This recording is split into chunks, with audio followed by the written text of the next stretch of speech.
Eu não sei como foi sua semana, mas quando a gente cantou Essa Paz que Sinto em Minha Alma, cantamos aquela estrofe, ainda que a terra não floresça, me veio à mente o trecho que até Bruno citou na oração dele em Abacuque, capítulo 3, versículos 17 a 19, que diz o seguinte: ainda que a terra não floresça, ou ainda que a figueira não floresça, não haja fruto na videira, ainda que a colheita da oliveira decepcione, e os campos não produzem mantimento, ainda que as ovelhas desapareçam do aprisco, e nos currais não haja mais gado, mesmo assim, eu me alegro no Senhor, e exulto no Deus da minha salvação.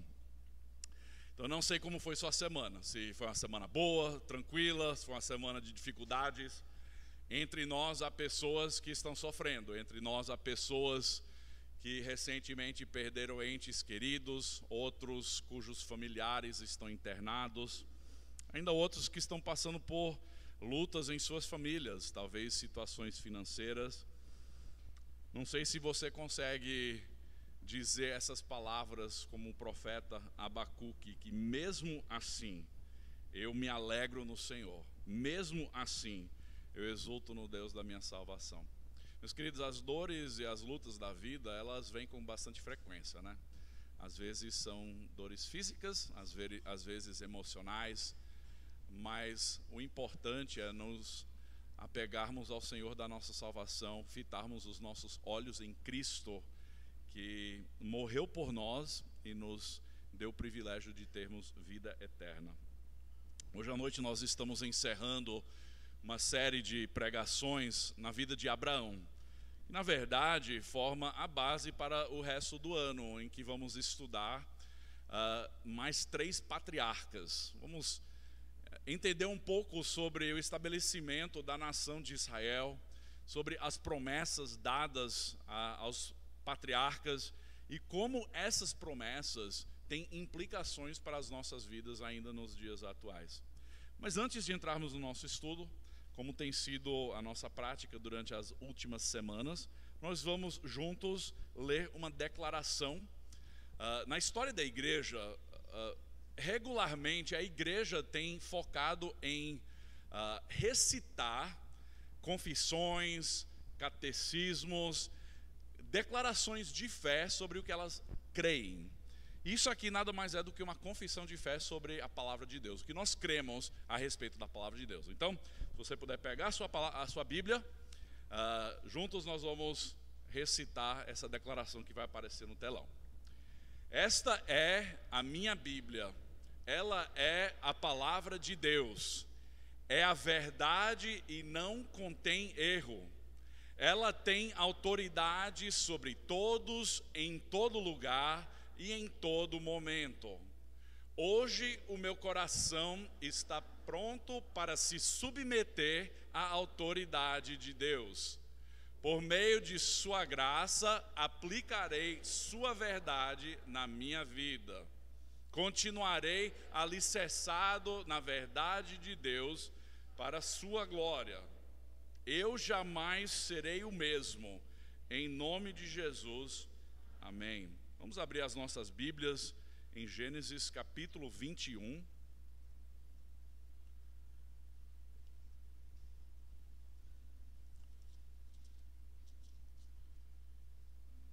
Na verdade, a história de Abraão não termina nos trechos que nós vamos examinar hoje à noite, mas essa última história, na verdade, é uma lição que mais ou menos vai fechar para nós a história da jornada de fé de Abraão. Porque vai ser uma ênfase muito grande na fé de Abraão e na resposta de Deus diante dessa fé. Mas primeiro, vamos ler juntos Gênesis capítulo 21, a partir do versículo 1 até versículo 21. Diz assim a palavra de Deus: O Senhor visitou Sara como tinha dito e cumpriu o que lhe havia prometido. Sara ficou grávida e deu à luz um filho a Abraão na sua velhice, no tempo determinado de que Deus lhe havia falado. Ao filho que lhe nasceu, que Sara lhe dera à luz, Abraão deu o nome de Isaque.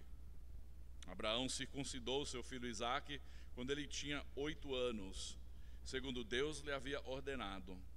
Abraão tinha 100 anos quando lhe nasceu Isaque, seu filho.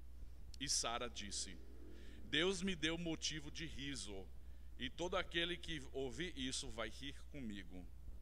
E acrescentou: quem diria a Abraão que Sara ainda amamentaria um filho, pois na sua velhice lhe deu um filho. Isaque cresceu e foi desmamado. Nesse dia em que o menino foi desmamado, Abraão deu um grande banquete. Sara viu que o filho que Agar, a egípcia, teve com Abraão estava zombando de Isaque. Então Sara disse a Abraão: mande embora esse escravo e o filho dela, porque o filho dessa escrava não será herdeiro com meu filho Isaque. Abraão ficou muito incomodado com isso por causa do seu filho. Mas Deus disse a Abraão: não fique incomodado por causa do menino e por causa da escrava. Faça tudo o que Sara disser, porque por meio de Isaque será chamado a sua descendência. Mas também do filho da escrava farei uma grande nação, porque ele é seu descendente. Na manhã seguinte, Abraão levantou-se de madrugada, pegou pão e um odre de água, pôs tudo sobre as costas de Agar, deu-lhe o menino e a despediu. Ela saiu andando sem rumo pelo deserto de Berseba. Quando acabou a água que havia no odre, Agar colocou o menino debaixo de um dos arbustos e, afastando-se, foi sentar-se em frente, à distância de um tiro de arco, porque dizia: assim não verei o menino morrer. E sentando-se em frente dele, levantou a sua voz e chorou. Deus, porém, ouviu a voz do menino, e do céu o anjo de Deus chamou Agar e lhe disse: o que é que você tem, Agar? Não tenha medo, porque Deus ouviu a voz do menino, aí onde ele está. Ponha-se em pé, levante o menino e segure-o pela mão, porque eu farei dele um grande povo. Então Deus lhe abriu os olhos e ela viu um poço d'água. E indo até o poço, encheu o odre de água e deu de beber ao menino. Deus estava com o menino que cresceu, morou no deserto e se tornou flecheiro. Ele morava no deserto de Parã, e a mãe dele o casou com uma mulher da terra do Egito. Na verdade, nós vamos focar um pouco nesse capítulo 21 e nós vamos concluir hoje à noite no capítulo 22, que vai ser o foco principal da história.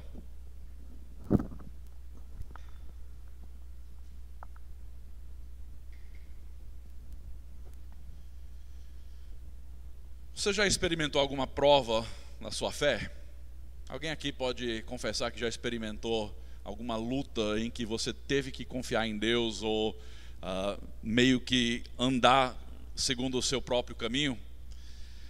Situações em que nós temos que demonstrar nossa confiança plena na graça e provisão de Deus, na verdade são frequentes na nossa jornada de fé.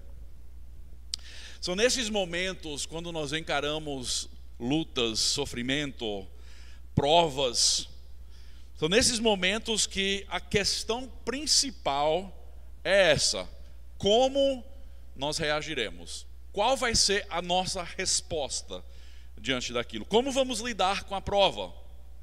Nós vamos permitir que o medo e a dúvida tomem controle das nossas vidas? Ou nós vamos confiar em Deus com uma fé inabalável? Como nós temos estudado durante esses 2 meses, Abraão teve várias experiências em que sua fé foi provada. Em alguns momentos ele respondeu em obediência, demonstrando confiança plena nas promessas de Deus. Outras vezes ele cedeu ao seu medo e demonstrou uma falta de confiança em Deus. Ele acabou tentando resolver as coisas na sua própria força em diversos momentos. Mas hoje à noite o que nós vamos ver, tanto aqui em Gênesis 21 quanto em Gênesis 22, Abraão vai ser provado. E nessa prova de sua fé, uma prova na verdade sem igual, uma prova que nenhum de nós provavelmente vai ter que enfrentar, nós vamos ver como Abraão respondeu, como é que ele reagiu e qual foi a resposta de Deus diante da reação de Abraão. Hoje à noite nós vamos falar sobre o sacrifício supremo. Você pode pensar, puxa, a gente não leu nada sobre isso no capítulo 21, né? Mas o capítulo 21 é importante porque vai formar a base para aquilo que nós vamos ver no capítulo 22. Mas primeiro, no seu esboço você vai ver que o primeiro ponto do nosso estudo hoje à noite é o cumprimento da promessa. Nós temos acompanhado desde Gênesis capítulo 12 a promessa que Deus havia dado a Abraão, de tirá-lo da terra da sua parentela, de levá-lo a uma terra desconhecida até então para ele. O que nós sabemos depois é a terra de Canaã, e ali Deus vai estabelecê-lo. Deus vai fazer dele uma grande nação, vai lhe dar muitos descendentes, e Deus também prometeu abençoá-lo. Deus prometeu abençoar ele e seus descendentes, mas também prometeu abençoar todos os povos da terra por intermédio dos seus descendentes. Mas isso nos leva a uma grande pergunta, porque até então o filho da promessa não havia nascido. Nós até vimos 2 semanas atrás a tentativa de Abraão e Sara de buscar um plano B, porque Deus não estava fazendo as coisas acontecer no tempo que eles imaginavam. Então eles tentaram de outra forma. Sara deu sua serva Agar a Abraão e falou para ele ter relações sexuais com ela, a fim dela ter um filho, porque até então Sara era estéril, não podia ter filhos. Mas Deus falou, esse não é o filho da promessa.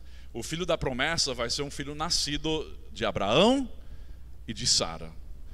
E acontece que quando Deus falou isso, os dois riram. Em diversos momentos, mas os dois riram. Talvez acharam ridículo na idade deles terem mais um filho. Talvez é porque eles acharam que Deus certamente não iria cumprir sua promessa. Nós não sabemos por que eles riram, mas eles riram de Deus. Diversas vezes ao longo da história de Abraão, nós encontramos trechos que mencionam a idade dele. E há uma razão para isso. O autor do livro de Gênesis, provavelmente Moisés, está querendo destacar ou enfatizar o fato de que anos e anos haviam se passado sem o cumprimento da promessa. Observem. Primeiro, em Gênesis capítulo 12, diz quando Abraão tinha 75 anos, ele saiu de Harã. Com 75 anos de idade foi que ele saiu de Harã. Foi quando Deus chamou ele e deu a ele a promessa. Mais tarde, em Gênesis capítulo 16, Abraão tinha 86 anos quando Agar lhe deu à luz Ismael. Então, de 75 para 86, 11 anos se passaram, e nesses 11 anos foi que eles decidiram tentar na sua própria força um plano B, porque o plano de Deus estava demorando demais. Aqui em Gênesis capítulo 21, versículo 5, Abraão tinha 100 anos quando nasceu Isaac. 100 anos. Quantos anos se passaram? De Gênesis 12 até Gênesis 21. Faz a conta aí, vocês que são bons de matemática. 25 anos se passaram, de 75 para 100 anos. 25 anos. Imagine alguém prometer alguma coisa para você e ficar dizendo, eu garanto que vai acontecer, eu lhe prometo que vai acontecer, mas os anos vão se passando e 24 anos se passam e ainda nada. Mas nós vimos que Deus prometeu que dentro de um ano Sara engravidaria e eles teriam um filho, que Deus até deu o nome que deveria ser Isaac. Como cumprimento dessa profecia, Isaac nasceu exatamente um ano depois daquela última promessa, quando Abraão estava com 100 anos de idade. Nisso nós podemos enxergar algumas coisas sobre Deus e sobre Abraão. Primeiro, sobre Deus. O tempo de Deus é diferente do nosso tempo, não é verdade? Nós muitas vezes queremos que as coisas acontecem rapidamente, mas Deus existe fora dos padrões do tempo. Deus é o criador do tempo. E nós vivemos dentro desses limites, mas Deus existe no nível fora desses limites de tempo. Nós também aprendemos que Deus é fiel. Ele é fiel com sua promessa. Pode demorar no nosso pensamento, mas Deus é fiel. Ele sempre cumpre aquilo que Ele promete. Agora, quanto a Abraão, quanto a Sara, nós enxergamos algumas coisas também. Falta de paciência, falta de fé, às vezes um pouco de irritação com as coisas não acontecendo na maneira como Deus, como eles achavam que deveriam acontecer. Mas as menções de sua idade nos mostram o tempo que levou, nos mostram o lado humano dessa história, que eles demoraram, e esse tempo que leva às vezes para a gente ver o cumprimento de uma promessa é frustrante para o ser humano. Mas quando a gente olha para Deus e sua fidelidade, nós temos que tomar um passo para trás e tentar entender um pouquinho da perspectiva de Deus, que Ele conhece a história do início até o fim. Ele é o autor da história. Então, quando Abraão estava com 75 anos, como mencionei, Deus o chamou para sair da sua terra, rumo àquela terra prometida. Com 86 anos, prometeu dar esse filho, com 86 anos, Abraão teve filho com Agar, mas Deus disse, não é esse o filho da promessa. Finalmente, agora com 100 anos, o filho da promessa vai nascer. A verdade é que Deus demonstrou seu poder ao cumprir sua palavra, mas Abraão havia esperado 25 anos para Deus tornar a sua promessa em realidade. Até então era uma ideia, mas não era real. Eles estavam vivendo como peregrinos na terra de Canaã. Eles ainda não possuíram a terra de Canaã. Eles experimentaram algumas bênçãos, mas a grande bênção ainda não havia se manifestado na vida deles. Então eles ainda estão ali na ideia dessa promessa, sem o cumprimento dessa promessa. E durante todo esse tempo, como nós temos estudado, Abraão enfrentou muitas situações que provaram sua fé. Em diversos trechos, nós nos deparamos com a situação de Sara, que ainda era estéril, não podendo ter filhos. Juntando com isso a idade dos dois, Abraão com 100 anos, agora Sara com 90 anos. O nascimento de Isaac apenas aconteceu por causa de um milagre, porque estava fora da realidade humana, porque o ser humano nessa altura não tem mais essa capacidade. O poder de Deus ficou evidente na vida de Abraão e Sara. Eles experimentaram Deus como o El Shaddai, o Deus Todo-Poderoso. Eles experimentaram de forma sem igual, porque Deus cumpriu a sua palavra. Lembra-se, como eu já mencionei nos primeiros trechos, algumas semanas atrás, em que Deus fez as promessas. Primeiro, Abraão creu, obedeceu imediatamente. Em outras vezes, ele questionou alguma coisa. Eles até chegaram a rir quando Deus prometeu dar um filho. Mas o interessante é que o nome Isaac significa riso, ou risada. O próprio nome desse menino. Eu acho que o fato de Deus ter escolhido esse nome é uma ironia, é irônico. No sentido em que os dois haviam rido de Deus, mas foi Deus que deu a última risada, na verdade. Porque Deus demonstrou que Ele estava no controle de circunstâncias impossíveis ao parecer humano. Deus demonstrou seu grande poder sobre qualquer obstáculo, a fim de cumprir o seu plano, a sua promessa. Mas agora que Deus havia cumprido a promessa e dado a Abraão e Sara um herdeiro, Abraão estava prestes a enfrentar algumas provas da sua fé. E provavelmente a maior prova de sua fé em toda a sua jornada de fé. Primeira prova que nós encontramos aqui é a questão de dois filhos. Como nós mencionamos alguns anos antes, na verdade, quase 14 anos antes, Abraão teve relações sexuais com Agar, a serva de Sara. Ela lhe deu um filho chamado Ismael. E enquanto Deus havia falado para Abraão e Sara que Isaac era o filho da promessa, a realidade era que Ismael era o primogênito. E dentro daquele contexto cultural, ser o primogênito lhe garante certos benefícios dentro da lei. Tecnicamente, Ismael era o herdeiro legal de Abraão. Mas agora que ele tem um segundo filho, e é esse segundo filho, na verdade, que é o herdeiro da promessa, é o herdeiro da bênção, as implicações daquele esquema de Sara, muitos anos antes, estavam vindo à tona. As consequências agora estão se tornando reais e ela está contemplando a realidade do que está acontecendo. Não demorou muito para cair a ficha e ela reconhecer que ela tinha um grande problema. A narrativa continua aqui no versículo 8. Em questão de um versículo, vários anos se passaram. Diz: Isaac cresceu e foi desmamado. Nesse dia em que o menino foi desmamado, Abraão deu um grande banquete. A ocasião do desmame de Isaac foi a razão de Sara exigir que Abraão mandasse Ismael e Agar embora.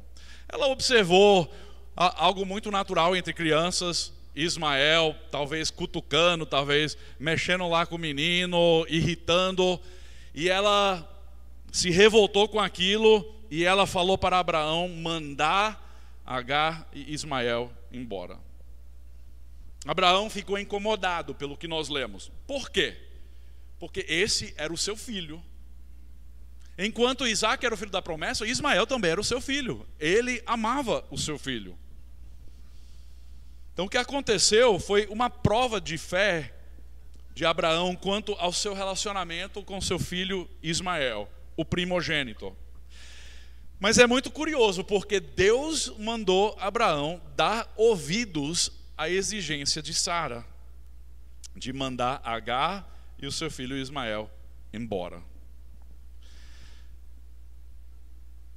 Mas Deus assegurou também para Abraão que ele abençoaria Ismael e que faria dele também uma grande nação. Lembram-se que quando Deus mudou o nome de Abrão para Abraão, tinha uma significância. E o nome Abrão significava um pai de fama, ou um grande pai, um pai exaltado. Mas Abraão significa um pai de multidões ou de nações. E a verdade é que por meio dos seus descendentes, Ismael e Isaac, Abraão vai ser pai de muitas nações. Até hoje, a maioria dos descendentes árabes são descendentes de Ismael, enquanto Israel são descendentes, os judeus são descendentes de Isaac. Mas Deus assegurou que o futuro de Ismael estava protegido, garantido, determinado. Ismael também se tornaria uma grande nação. Uma história até um tanto triste, né? A gente vê o peso sobre Agar, ela indo embora com seu filho Ismael. Eles vão para lá no deserto, em algum canto, sem alimento, e ela manda o filho ficar num certo canto e ela vai e se esconde porque ela não quer ver o seu filho morrer. Morrer de fome, morrer de alguma forma. Mas Deus, por meio do seu anjo, chega do lado dela e promete que vai cuidar desse menino e que ele iria também ser abençoado e seria o pai de uma grande nação, o pai de um grande povo.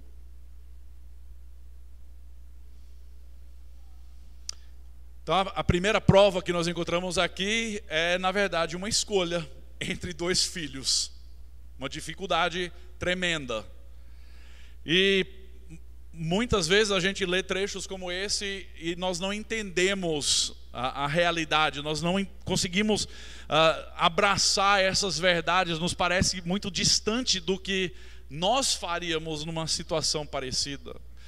Mas Deus tinha suas razões e Deus sabia que aquele conflito não iria levar para os descendentes de Isaac serem abençoados como ele faria se Ismael não estivesse por perto. Então Deus, com seus propósitos soberanos, Deus que conhece todas as coisas, separou essa família, mandando Agar e Ismael embora.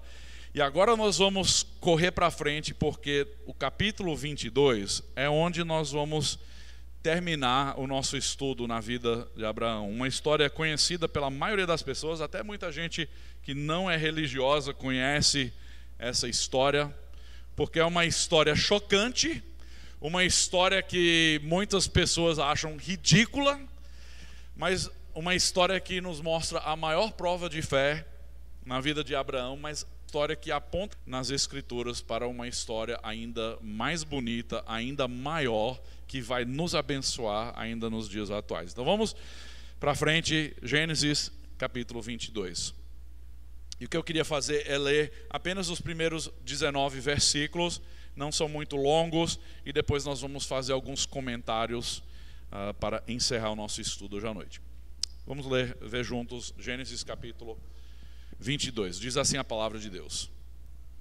Depois dessas coisas, Deus pôs Abraão à prova e lhe disse: Abraão. Este lhe respondeu: eis-me aqui. Deus continuou: pegue o seu filho, seu único filho Isaque, a quem você ama, e vá à terra de Moriá. Ali ofereça-o em holocausto sobre um dos montes que eu lhe mostrar. Na manhã seguinte, Abraão levantou-se de madrugada, tendo preparado o seu jumento, levou consigo 2 dos seus servos e Isaque, seu filho. Rachou lenha para o holocausto e foi para o lugar que Deus lhe havia indicado. No terceiro dia, Abraão ergueu os olhos e viu o lugar de longe. Então disse aos seus servos: esperem aqui com o jumento, eu e o rapaz iremos até lá, e depois de termos adorado, voltaremos para junto de vocês. Abraão pegou a lenha de holocausto e colocou sobre Isaque, seu filho. A Deus, porque não me negou o seu filho, o seu único filho. Abraão ergueu os olhos e viu atrás de si um carneiro preso pelos chifres entre os arbustos. Abraão pegou o carneiro e o ofereceu em holocausto em lugar de seu filho. E Abraão deu àquele lugar o nome de O Senhor Proverá. Daí dizer-se até o dia de hoje: no monte do Senhor se proverá. Então do céu, pela segunda vez, o anjo do Senhor chamou Abraão e disse: por que você fez isso e não me negou o seu filho, o seu único filho? Juro por mim mesmo, diz o Senhor, que certamente o abençoarei e multiplicarei a sua descendência como as estrelas dos céus e como a areia que está na praia do mar. Sua descendência tomará posse das cidades dos seus inimigos. Na sua descendência serão benditas todas as nações da terra, porque você obedeceu à minha voz. Então Abraão voltou para onde estavam os seus servos e juntos foram para Beceba, onde fixou residência. Você pode ler mais adiante o resto da história de Abraão. Sua esposa morre, ele ainda vai se casar de novo, vai ter outros filhos. A história de Abraão vai continuar. Mas para o nosso estudo, a história vai terminar por aqui. Porque, na verdade, essa prova, que é, como eu disse, é a maior prova da fé de Abraão, vai ser mais ou menos a chave de ouro na história de Abraão. Porque vai apontar para frente para um evento ainda mais belo, um evento que vai nos abençoar nos dias de hoje. Mas vamos lá. A prova de Abraão.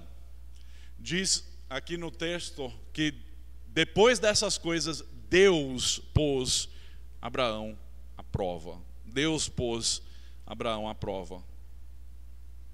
Algum tempo depois de estabelecer ali naquele local, Deus mandou Abraão levar seu filho Isaque até a região de Moriá, a fim de oferecê-lo em holocausto. Para dar contexto nos dias atuais, a região de Moriá são os montes ali em Jerusalém. Na verdade, muitos teólogos e comentaristas vão imaginar que o local desse evento vai ser o monte sobre o qual o templo foi edificado. É um local de grande significância na história bíblica. Mas não sabemos ao certo qual era a idade de Isaque nessa história. Muitos vão supor que ele tinha 14, 15 anos, não sabemos o certo. Pelo que eu tenho lido, a maioria vai pensar que ele é um pouco mais velho, talvez 17, 18, talvez até 20 anos de idade. Mas não é uma criança, é um jovem, capaz de carregar lenha, é um moço forte. E se houve um momento apropriado para questionar a ação de Deus em toda a história da vida de Abraão, eu acho que esse seria um dos momentos, não é não? Por que o Senhor está me mandando oferecer o meu filho? Mas ao invés de questionar a Deus ou discutir com Deus, diz que Abraão obedeceu. E ele obedeceu sem hesitação. A narrativa nos mostra ações deliberadas e decisivas por parte de Abraão. Diz que ele se levantou cedo, preparou o seu jumento, cortou lenha para o holocausto, levou consigo o seu filho Isaque, mais 2 servos, e partiu para a região onde ele iria fazer essa coisa. Imagina você como pai, um filho que você esperou 25 anos para ver nascer. Um filho que você sabe é o cumprimento da promessa que Deus lhe havia dado. E a promessa inteira depende desse filho permanecer vivo, para ter filhos, para ter descendentes, para se tornar uma grande nação. Mas eles partiram. E foram 3 dias de viagem. No 3º dia de viagem, pelo que nós lemos aqui, Abraão mandou os servos ficarem com o jumento. E ele prosseguiu com apenas Isaque, a lenha e as brasas para queimar. Não tinha fósforos nem isqueiro naquela época, então eles tinham que levar as brasas ou o fogo de alguma forma. Abraão carregou as brasas enquanto Isaque carregou a lenha.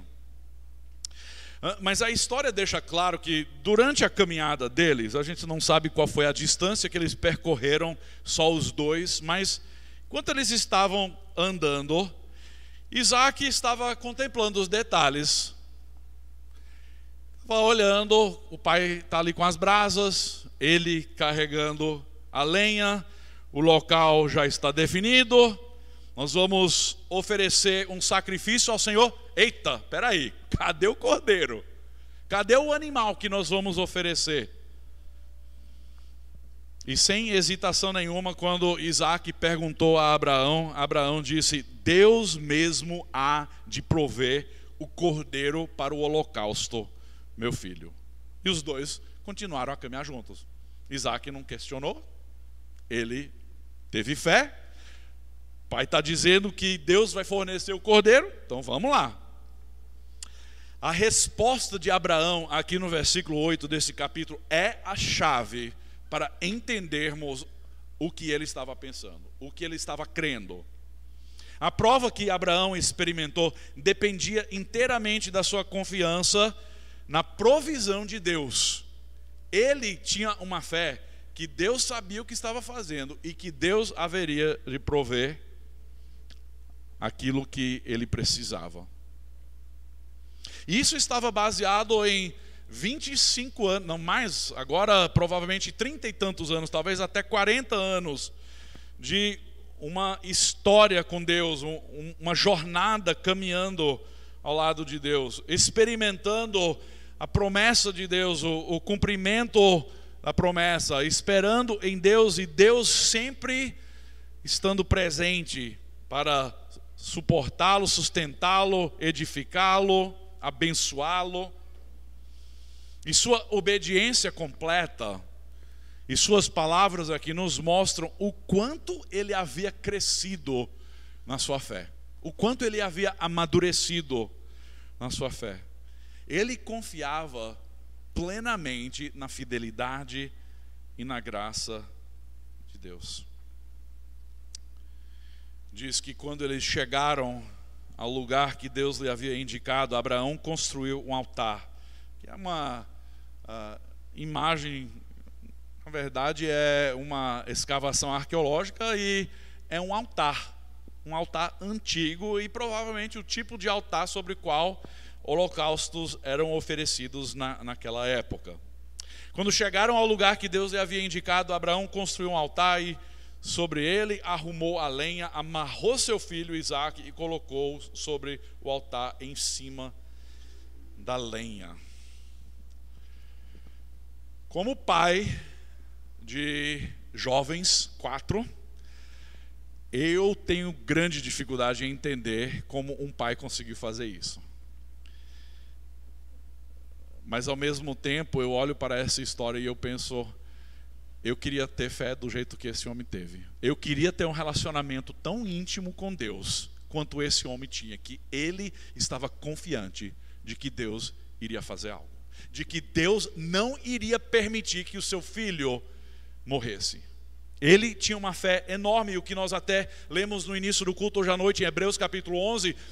Rony leu ali sobre a fé de Abraão e diz que ele creu que Deus o entregaria de volta dos mortos. Ele acreditava que Deus iria ressuscitá-lo. A fé dele era tão grande que ele pensou que iria ter que sacrificar o seu filho e Deus iria ressuscitá-lo dentre os mortos. Meus queridos, a nossa fé é muito pequena diante de uma demonstração dessa. Temos muito que aprender, muito que caminhar e muito que conhecer a esse Deus que proverá. Abraão amarrou seu filho Isaque e o colocou sobre o altar em cima da lenha. E ainda mais impressionante do que Abraão, um pai que amava profundamente o seu filho, ter feito isso, é um filho jovem, forte, não ter reagido quando o pai o amarrou. Pai com 100 e tantos anos de idade, o filho poderia muito bem ter reagido, fugido dali. Meu pai está louco, ele enlouqueceu com a idade. Mas não, foi fé de Abraão em Deus e foi fé de Isaque em seu pai. Uma confiança tão grande que ele sabia que o pai sabia o que estava fazendo. Ele o amarrou, colocou em cima da lenha, estendeu sua mão e pegou a faca. Gente, é um passo de fé atrás do outro, de ter que partir dali com a lenha, com os servos, deixar os servos no meio da caminhada e continuar, subir o monte, amarrar o filho, tirar a faca. Mas o anjo do Senhor. Eu amo quando eu leio histórias bíblicas onde o negócio parece estar pesado, a história parece estar fora de controle, a situação está dramatizada e pode ser até melhor do que qualquer cena de filme de ação. Aí há certas palavras nas histórias bíblicas onde nós entendemos que Deus entrou em cena, agiu e reverteu aquela história. Mas o anjo do Senhor o chamou do céu: Abraão, Abraão. Imagine Abraão com a faca na mão. Imagino que ele respirou quando ele ouviu, respirou fundo quando ele ouviu a voz do Senhor o chamando. Ele disse: eis-me aqui. Não foi a primeira vez que ele disse eis-me aqui no início do capítulo 22, quando o Senhor o chamou e disse: Abraão, ele disse: eis-me aqui. Aqui, Abraão, eis-me aqui. Era um homem que tinha crescido na sua fé, um homem que estava atento à voz do Senhor. Respondeu ele: não toque no rapaz, não lhe faça nada, agora sei que você teme a Deus, porque não me negou seu filho, o seu único filho. Abraão ergueu os olhos e viu um carneiro preso pelos chifres num arbusto.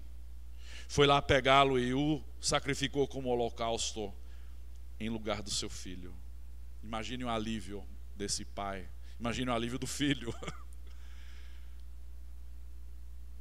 Na teologia tem um termo que é chamado sacrifício vicário. É um termo que nós utilizamos muito, que significa substituto. É um sacrifício que vai tomar o lugar de outro.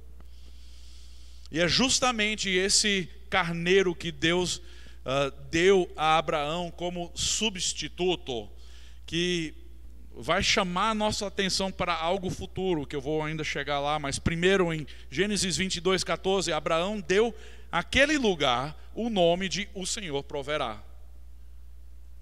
Por isso até hoje se diz, no monte do Senhor se proverá. Esse nome, O Senhor Proverá, é o que nós conhecemos como Jeová Jireh. Yahvé, Yireh, significa O Senhor Proverá. Aquele monte Moriá passou a ser conhecido sobre o lugar onde o Senhor proveu. É por isso que muitos pensam que é ali que foi edificado o templo, o lugar onde os sacrifícios eram oferecidos, o lugar onde a humanidade teria encontro com Deus Altíssimo. Era o lugar de graça, era o lugar de sacrifício, era o lugar onde o Senhor providenciou aquilo que faltava. Jeová Jireh.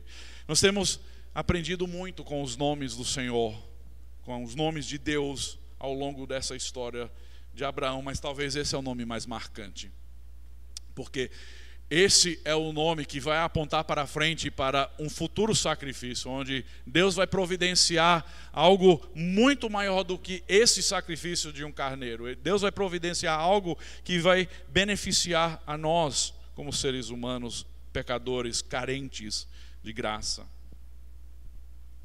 O sucesso desta prova foi demonstrado pela afirmação e a repetição da aliança que Deus havia feito com Abraão em Gênesis 12, Gênesis 15, Gênesis 17 e ao longo da sua vida. Deus reiterou sua promessa de abençoar Abraão com descendentes tão numerosos quanto as estrelas do céu e a areia do mar, da praia do mar.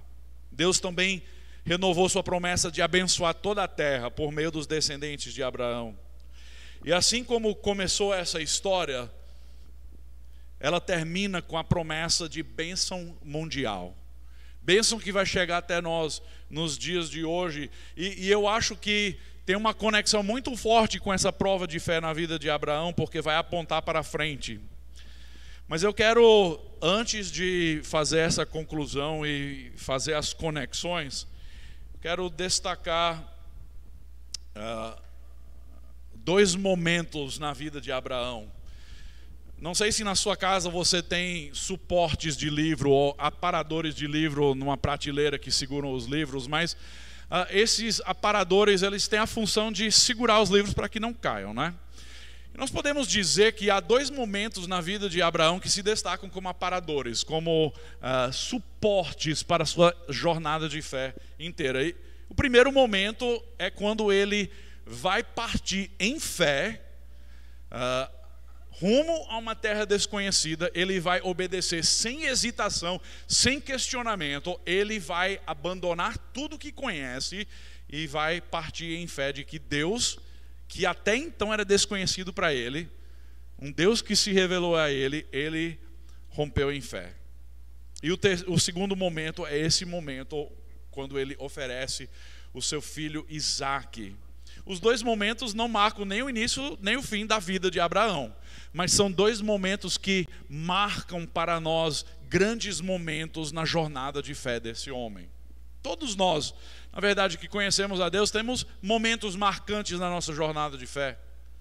Nós temos momentos em que nós conhecemos a Cristo e nós somos resgatados do império das trevas, somos salvos. Mas ao longo da nossa jornada, há outros momentos marcantes, quando Deus vai fazer uma grande coisa, quando Deus vai nos mostrar quem Ele é por meio da nossa experiência, da nossa vida, por meio da sua palavra. Abraão experimentou esses dois momentos em que a prova foi grande, mas a fé foi maior. Sua fé foi surpreendente. Por quê? Porque Abraão confiou nas promessas desse Deus que se revelou a ele. Essa prova final do sacrifício de Isaque, 20 ou 40 e tantos anos provavelmente depois de Abraão receber o chamado de Deus, Enquanto esses eventos não marcam o fim da vida de Abraão, elas marcam a culminação da sua confiança em Deus. No sentido de que não houve momento mais alto na vida dele do que esse, em que ele foi provado, ele demonstrou fé e Deus respondeu provendo aquilo que ele precisava. Em Gênesis 22, depois de finalmente ter recebido o filho prometido, Deus mandou Abraão sacrificá-lo. E para nós, como eu já mencionei por diversas vezes, o pedido de Deus parece ser um absurdo, parece ridículo. Por que Deus faria algo tal? Mas como nós lemos hoje à noite em Hebreus 11, os versículos 17 a 19, Abraão estava tão confiante que ele junto com seu filho Isaque voltariam para casa são e salvos, que ele respondeu perfeitamente em obediência, ele não hesitou. Hebreus 11, 17 diz assim: pela fé Abraão, quando posto à prova, ofereceu Isaque. Aquele que acolheu as promessas de Deus estava a ponto de sacrificar o seu único filho, do qual havia sido dito: a sua descendência virá por meio de Isaque. Abraão considerou que Deus era poderoso até para ressuscitar Isaque dentre os mortos, de onde também figuradamente o recebeu de volta. Ele não morreu, mas figuradamente ele já havia em seu coração oferecido o seu filho. Então o retrato é tal que Abraão tinha feito esse sacrifício, ele tinha oferecido completamente o seu filho a Deus, uma fé tão plena que Deus aceitou essa demonstração de fé e o proveu com o carneiro ali preso no arbusto. A verdade é que Deus deseja observar esse mesmo tipo de fé em nossas vidas. Você acredita nisso? Deus deseja observar esse mesmo tipo de fé em nossas vidas. Uma fé que obedece sem hesitação. Uma fé que crê mesmo quando as coisas estão difíceis, mesmo quando você está sofrendo, mesmo quando o obstáculo parece ser grande demais. Fé verdadeira é o que Deus espera de nós. E é aqui que eu vou concluir. Porque aqui na história do sacrifício de Isaque, nós temos um retrato que vai aparecer. E o retrato é o retrato de Jesus Cristo. Agora, eu não sou o tipo de pessoa que tenta procurar retrato em tudo quanto é canto na Bíblia para Jesus. Tem gente que encontra Jesus em todo lugar, né? Que pensa que a arca é um tipo de Jesus, mas quando há evidências que apontam para essa realidade, nós temos que correr atrás dessas evidências e nos apoiar nessas revelações. A obediência e disposição de Abraão em sacrificar seu filho Isaque demonstra a expressão máxima de fé no livro de Gênesis. Você não vai encontrar uma expressão maior de fé do que essa. Até os autores do Novo Testamento reconheceram esse evento como um exemplo notável de fé. Eles também acreditaram que a disposição de Abraão em oferecer o seu filho como sacrifício prefigurava ou retratava o sacrifício de Jesus Cristo na cruz. Como é que eu sei disso? Bom, o trecho que nós vimos aqui hoje à noite em Hebreus capítulo 11 diz: pela fé Abraão, quando posto à prova, ofereceu Isaque. Aquele que acolheu as promessas de Deus estava a ponto de sacrificar o seu único filho. Seu único filho. Esse retrato não de Isaque necessariamente, mas do carneiro que Deus providenciou como um substituto para Isaque. Esse carneiro vai ser um retrato e vai simbolizar o que Deus vai oferecer, que vai ser o seu filho Jesus Cristo. O retrato é tanto que até termos usados aqui vão apontar para Jesus Cristo. Primeiro, temos dois retratos. o fato de Abraão, um pai oferecendo o seu filho, certo? O seu único filho. Na verdade, ele tinha filho Ismael, mas o autor de Hebreus vai chamá-lo de o seu único filho, porque ele era o filho da promessa. Mas o que é interessante é, em Hebreus capítulo 11, 17, quando diz que Abraão estava a ponto de sacrificar o seu único filho, eu acho que eu não coloquei aqui não, mas tem um termo grego que é usado aqui, que é monoienes, que é único ou unigênito. É o mesmo termo que vai aparecer em João 3,16, quando diz que Deus amou o mundo de tal maneira que deu o seu filho unigênito. É o seu filho unigênito, seu único filho. Vai aparecer também em João capítulo 1, versículo 14. Vai aparecer também em Romanos capítulo 8, versículo 32.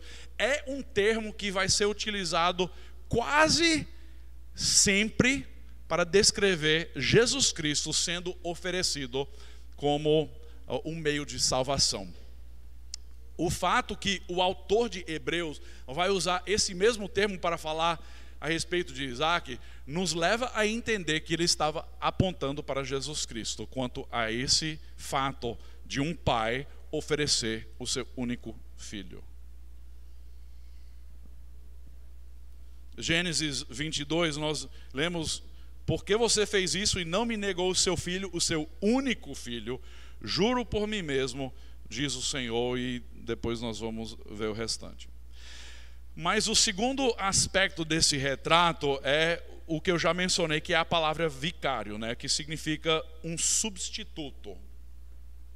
O substituto nós vamos encontrar por diversas vezes ao longo da história bíblica, quando nós lemos a respeito de sacrifícios. Mais tarde, quando Deus vai instituir a lei mosaica, em que vai haver um sistema de sacrifícios para que o ser humano possa se aproximar de Deus e receber perdão e expiação dos seus pecados, aqueles sacrifícios, aqueles animais vão ser substitutos para o ser humano pecador.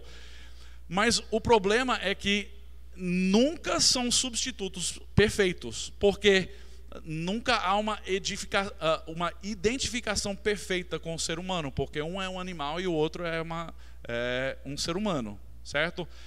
Então o sistema sacrificial vai ser utilizado ao longo das Escrituras, mas sempre apontando para frente, para um sacrifício melhor, para um sacrifício perfeito. Outro substituto, que vai ser Jesus Cristo tomando o nosso lugar.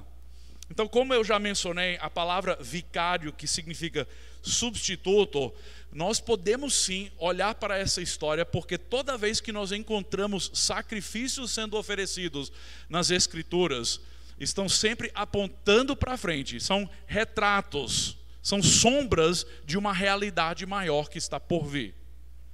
Cristo é o nosso substituto perfeito, pois Ele tomou o nosso lugar, Ele se identificou conosco, vindo a se tornar como nós, um ser humano, humilde, um servo, um homem. Ele sofreu como nós, Ele viveu uma vida de tentações. Mas Ele não somente fez isso, Ele foi obediente, como lemos em Filipenses 2, foi obediente ao Pai, e a obediência dele o levou até a morte, e morte na cruz. Ele sofreu o castigo dos nossos pecados, e assim como aquele carneiro que Deus ofereceu como substituto ali no Monte Moriá para que Isaac não fosse sacrificado, Jesus Cristo também vai ser oferecido como o nosso substituto, como o nosso sacrifício, sofrendo o nosso castigo. Ali em Gênesis 22, versículo 13, diz: Abraão ergueu os olhos e viu um carneiro preso pelos chifres no arbusto. Foi lá pegá-lo e o sacrificou como holocausto em lugar de seu filho. É um substituto. Jesus Cristo tomou sobre si as nossas enfermidades, as nossas dores. Isso em Isaías 53. Nós o considerávamos como aflito, ferido de Deus e oprimido, mas ele foi transpassado por causa das nossas transgressões e esmagado por causa das nossas iniquidades. O castigo que nos trouxe paz, a paz estava sobre ele, e pelas suas feridas nós fomos sarados. Todos nós andávamos desgarrados como ovelhas, cada um se desviava pelo seu próprio caminho, mas o Senhor fez cair sobre ele a iniquidade de todos nós. Gente, se você quer ver um trecho que vai falar sobre substituição, é o melhor trecho para você encontrar. Isaías 53, de 4 a 6. Ele tomou sobre si nossas enfermidades, as nossas dores, nossas transgressões, nossas iniquidades, a iniquidade de todos nós. Ele tomou sobre si essas coisas e ele tomou o nosso lugar. Ele foi o substituto perfeito. O carneiro foi providenciado por Deus no lugar de Isaac. E esse sacrifício substitucional é exatamente o tipo de sacrifício substitucional que Jesus Cristo é por nós.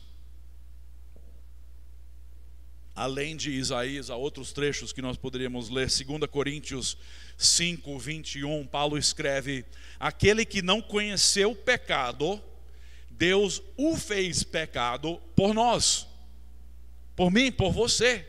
Deus fez isso, para que nele nós fôssemos justiça de Deus. Você vê que há uma troca.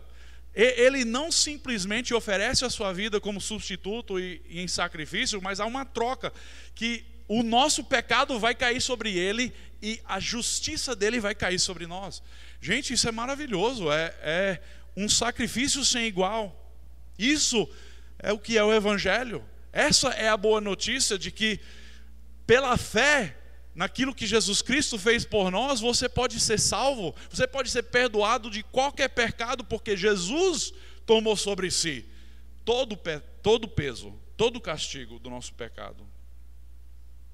Romanos 4, 25, falando de Jesus, diz: o qual foi entregue por causa das nossas transgressões e ressuscitou para a nossa justificação. Meus queridos, Jesus é o substituto perfeito. Ele se fez o objeto da ira de Deus em nosso lugar. Havia necessidade de pecado ser castigado. A Bíblia mostrou isso claramente. O salário do pecado é a morte. Morte física, morte espiritual, morte eterna, que Deus preparou o lago de fogo, o inferno. Meus queridos, o pecado tem consequências. Todo pecado tem consequências. Mas Jesus se fez o objeto da ira de Deus em nosso lugar. E assim como aquele carneiro que foi oferecido como substituto no lugar de Isaac, Cristo foi oferecido como substituto em nosso lugar. No seu lugar, no meu lugar. Meus queridos, Jesus fez o que nós jamais podíamos fazer. Ele tomou o nosso lugar e carregou os nossos pecados na cruz. E assim, pelo que nós lemos nas Escrituras, Ele fez propiciação pelos nossos pecados. Romanos 3, 25 diz: a quem Deus apresentou como propiciação no seu sangue mediante a fé. Deus fez isso para manifestar a sua justiça, por ter ele, na sua tolerância, deixado impunes os pecados anteriormente cometidos. 1 João 2,2 diz: e ele, falando de Jesus, ele é a propiciação dos nossos pecados, e não somente pelos nossos próprios, mas também pelos do mundo inteiro. 1 João 4,10: nisto consiste o amor, não em que nós tenhamos amado a Deus, mas em que Ele nos amou e enviou o seu Filho como propiciação pelos nossos pecados. Você sabe o que significa a palavra propiciação? Parece uma palavra complicada, mas não é tanto não, viu?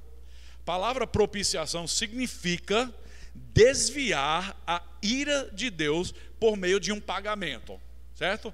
A ira de Deus era essa: o ser humano pecou e a ira de Deus, a condenação eterna, caiu sobre o ser humano. A morte, morte física, separação de Deus, morte eterna. Isso era a ira de Deus, o castigo do pecado.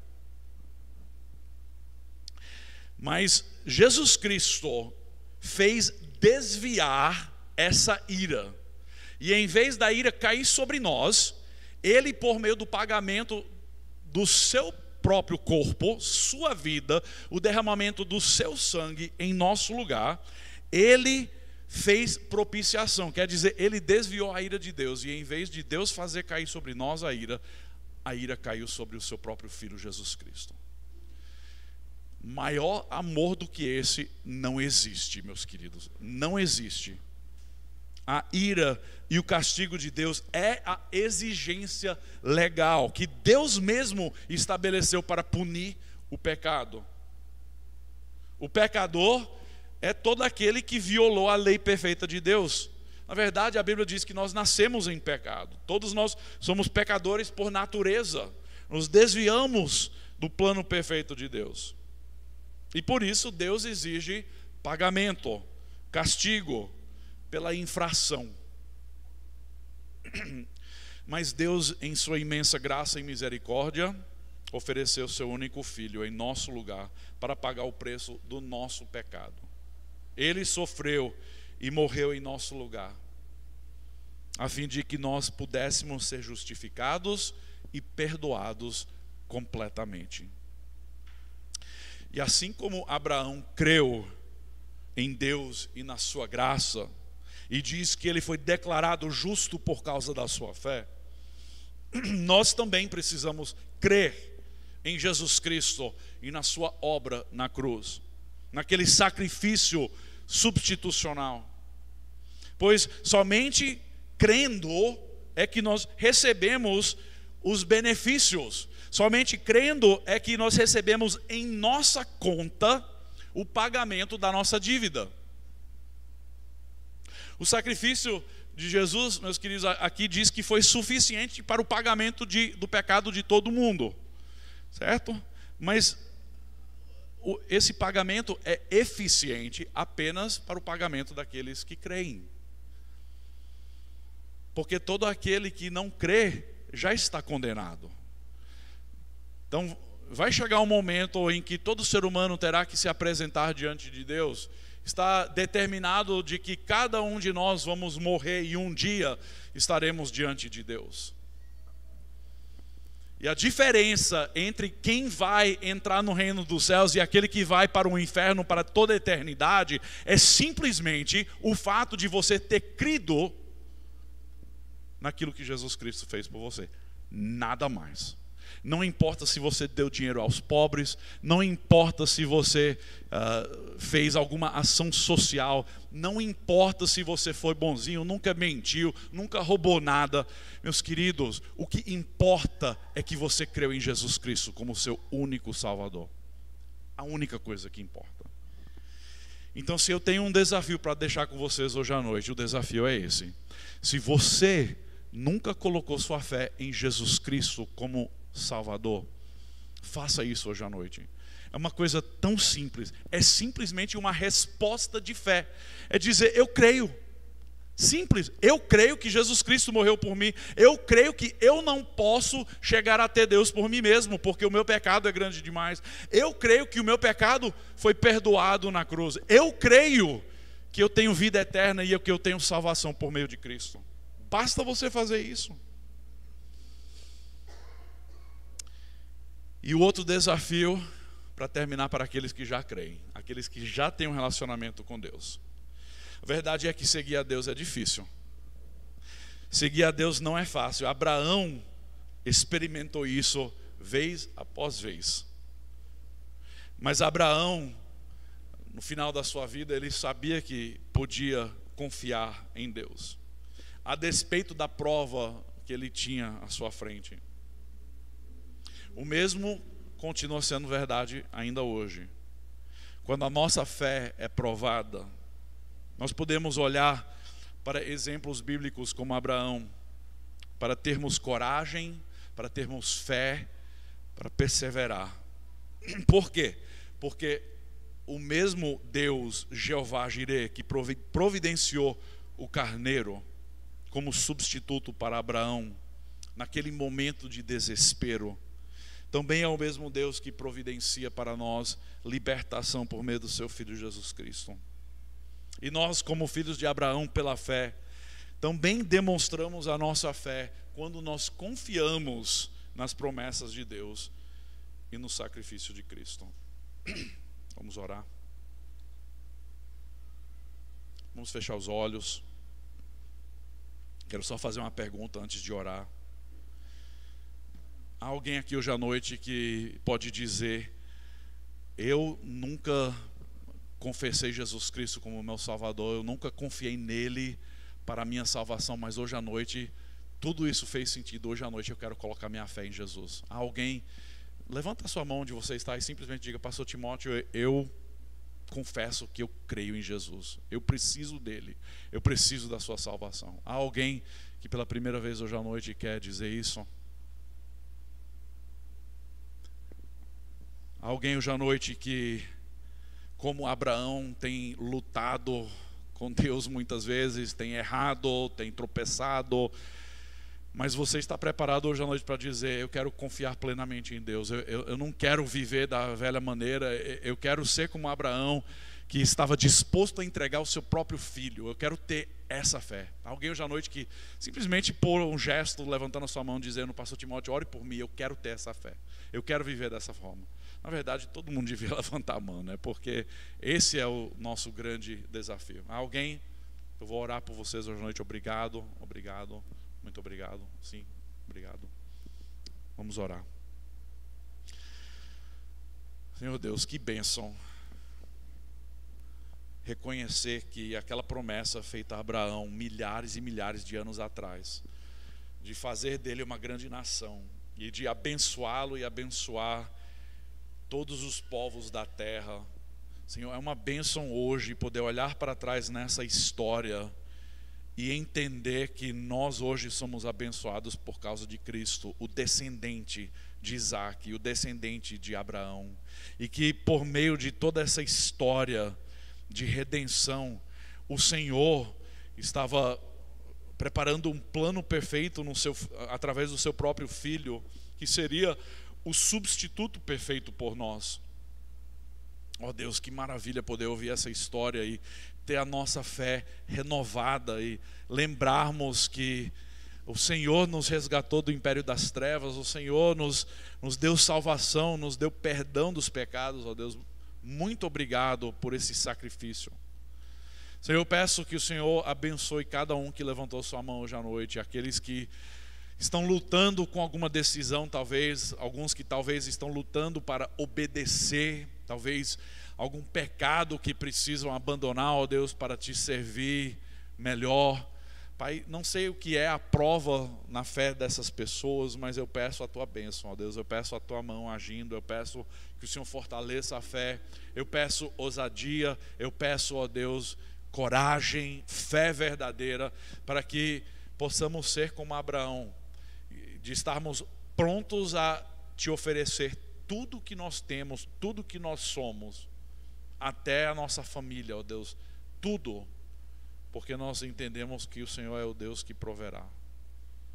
Ó Deus, eu também te peço, se houver alguém aqui em nosso meio que não conhece Jesus como Salvador, talvez alguém, ó Deus, que nunca tomou esse passo decisivo de receber salvação, ó Deus, que o Senhor possa remover as barreiras, que o Senhor possa abrir os olhos e mostrar com clareza a significância da salvação e a importância de confessar Jesus como Salvador.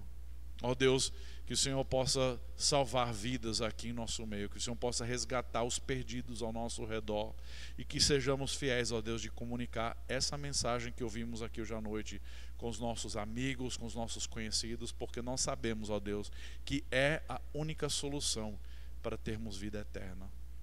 Novamente, obrigado, ó Deus, que o Senhor seja glorificado através das nossas vidas e através da nossa fé. E é em nome de Jesus que eu oro. Amém.